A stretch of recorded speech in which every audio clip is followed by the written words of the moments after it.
తక్కువ పెట్టుబడులతో స్వల్పకాలంలో అందివచ్చే అపరాల సాగు రైతుకు అన్ని విధాలా కలిసొస్తోంది. సాగు ఆరంభం నుంచి ఆయా ప్రాంతాలకు తగిన రకాలను ఎన్నుకొని సమయానుకూలంగా యాజమాన్య పద్ధతులు పాటించినట్లయితే ఎకరాకు 5 నుండి 8 క్వింటాళ్ల వరకు దిగుబడులు పొందవచ్చు. ప్రస్తుతం వానాకాలం పెసర సాగు చేసే రైతులు పైరులో చేపట్టాల్సిన యాజమాన్య పద్ధతుల గురించి తెలియజేస్తున్నారు ఖమ్మం జిల్లా వైరా కృషి విజ్ఞాన కేంద్రం శాస్త్రవేత్త రంజిత.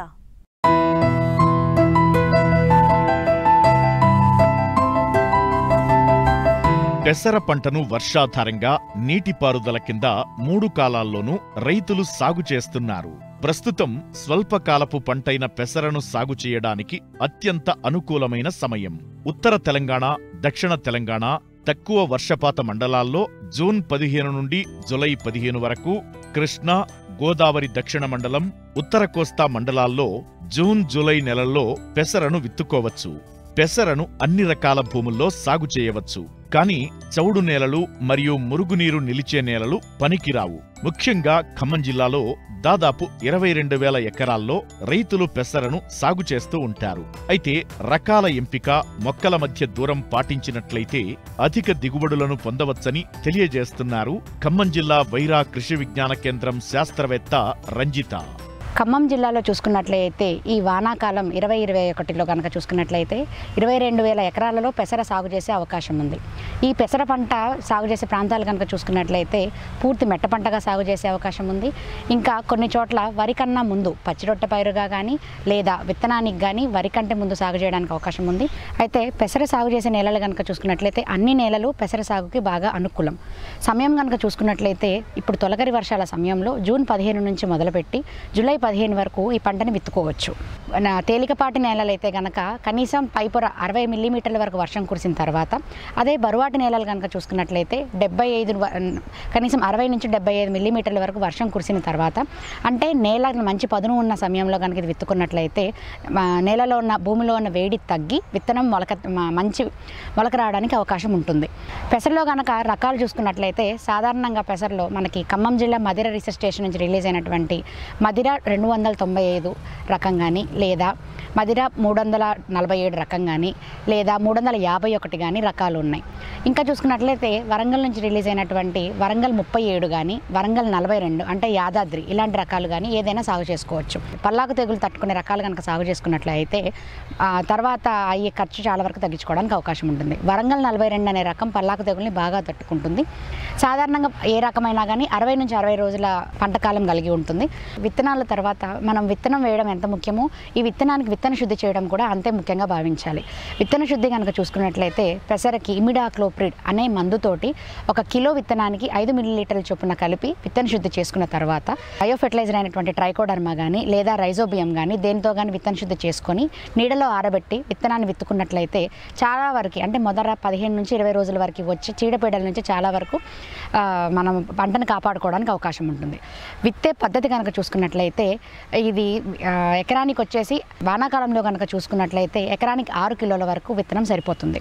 విత్తు పద్ధతి కనుక చూసుకున్నట్లయితే నేరుగా వెదజల్లడం కానీ లేదా సాళ్ళల్లో విత్తుకోవడం కానీ చేసుకోవచ్చు. ఇట్లా సాళ్ళల్లో విత్తుకున్నట్లయితే వరుసల మధ్యలో 30 సెంటీమీటర్లు, మొక్కకి మధ్య 10 సెంటీమీటర్ల ఎడంతో కనుక విత్తుకున్నట్లయితే మంచి సాంద్రత రావడానికి అవకాశం ఉంది. పంట విత్తుకున్న 24 నుంచి 48 గంటల లోపల పెండిమిథాలిన్ అనే ఒక కలుపు మందును ఎకరానికి 1.2 లీటర్ల చొప్పున పిచికారీ చేసుకున్నట్లయితే మొదటగా వచ్చే ఏ విధమైన కలుపు నుంచి కానీ పంటను రక్షించుకోవడానికి అవకాశం ఉంటుంది. తర్వాత ఏ కారణం చేతైనా వర్షాలు ఎక్కువగా ఉంటాయి కాబట్టి అంతర్కృషి చేయలేని నేపథ్యంలో కనుక చూసుకున్నట్లయితే ఇమాజతాపైర్ అనే ఒక కలుపు మందును ఎకరానికి 250 మిల్లీలీటర్ల చొప్పున పిచికారీ చేసుకున్నట్లయితే వెడల్పాకి కలుపు కానీ లేదా గడ్డి జాతి కలుపు కానీ ఏదైనా నివారించుకోవడానికి అవకాశం ఉంటుంది. ఒకవేళ అంతర్కృషి చేసుకోవడానికి కనుక సాధ్యమైతే కనుక 30 రోజుల లోపల కలుపు ఏ విధమైన కలుపు లేకుండా పంటను కనుక కాపాడుకున్నట్లయితే ఆ తర్వాత ఎటువంటి కలుపు యాజమాన్యం చేపట్టవలసిన అవసరం ఉండదు. పెసర వర్షాధారపు పంట, కానీ వర్షాభావ పరిస్థితులు ఏర్పడినప్పుడు 1-2 నీటి తడులు అందించాలి. ముఖ్యంగా పెసర సాగులో కలుపు నివారణతో పాటు చీడపీడల నివారణ కూడా కీలకం. సకాలంలో సస్యరక్షణ చర్యలు చేపడితే మంచి దిగుబడి పొందే అవకాశముంటుంది.